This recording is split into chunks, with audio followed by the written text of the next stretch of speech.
Hi, everybody. My name is Shane Sweet. I am a professor at McGill University, and I'm here with my colleague, Dr. Heather Gainforth from UBC Okanagan. So Heather led the integrated knowledge translation guiding principles, to which we worked on quite a bit. And during our team meetings, Heather, if you remember, we talked a lot about the research user and how to identify the research user, especially when you're establishing partnerships. So.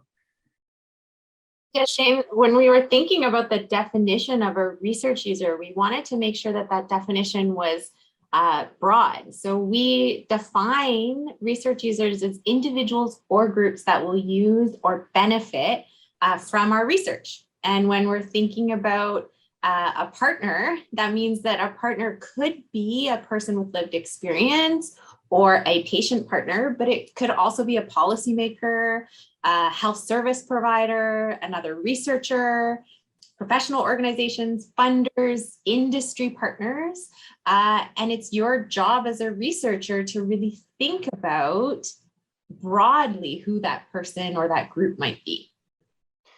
That's great. I think what I remember also from those meetings is that, really being broad was really important. So I think it's not only a patient partner or a patient partenaire. It's really important that we think of partnership broader. So I really encourage people to, when they're thinking about how to establish a partnership, is really think not only about sort of the knowledge user as a person with a disability, for example. But then we also got to discussions about when and how do we establish those partnerships, and when do you start having those conversations? So I know we have some great insights on that too.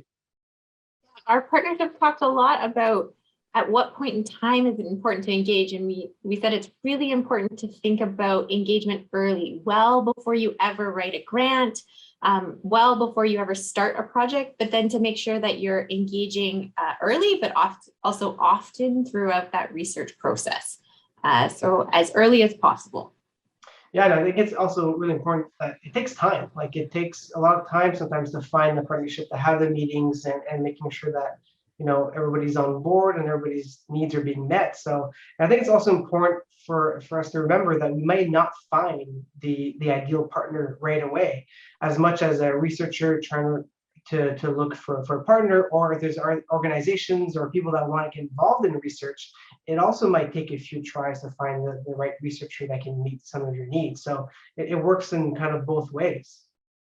Exactly. At the end of the day, we're looking for meaningful partnerships for both the researcher and the research user. And you might meet with a number of different potential partners and realize that their priorities are not meaningful to you as a researcher, or that as a partner, the researcher's work isn't necessarily meaningful to you. And when we do research that isn't meaningful, it ends up being tokenistic. And personally, I think a meaningful partnership is more important than a tokenistic partnership.